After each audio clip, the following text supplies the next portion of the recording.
Pensiero del giorno, domenica 24 agosto. Aiutarsi nell'affrontare i disagi. Il Signore vi faccia crescere sempre più nell'amore reciproco e verso tutti.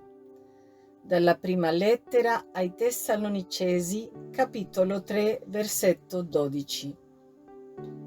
In queste parole apparentemente così semplici traspare innanzitutto l'idea che nell'amore reciproco si riassume tutta la vita cristiana. Nello stesso tempo si scopre in esse che l'amore reciproco è il mezzo più efficace per sostenere, rafforzare, tonificare l'anima contro le persecuzioni e contro tutte le difficoltà esterne e interne che la minacciano.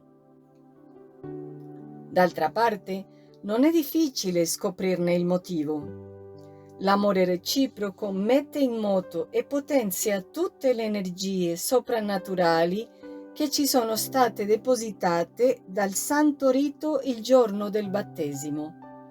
La fede che ci spinge a vedere sempre Gesù nel fratello, la speranza che ci aiuta a ricominciare da capo dopo ogni errore, e poi tutti gli aspetti dell'amore per il prossimo, l'umiltà, la mitezza, la pazienza, la misericordia, la purezza, la povertà, eccetera.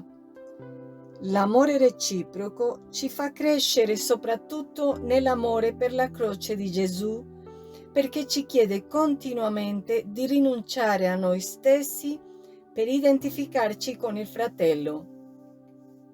Come è logico, tutto questo ci assicura inoltre una luce sempre più viva, una forza e un'unione sempre più intima con Gesù risorto presente in mezzo a noi. Domenica 24 agosto.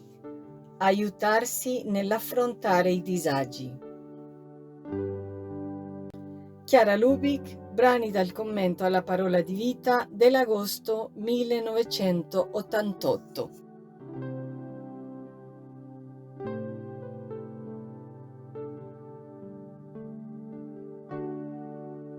Ciao! Se ti è piaciuto questo video, metti mi piace, dito in alto, e iscriviti al canale. È libero, gratuito e senza alcun impegno. Parola di vita, agosto 2025. Perché dov'è il vostro tesoro, là sarà anche il vostro cuore.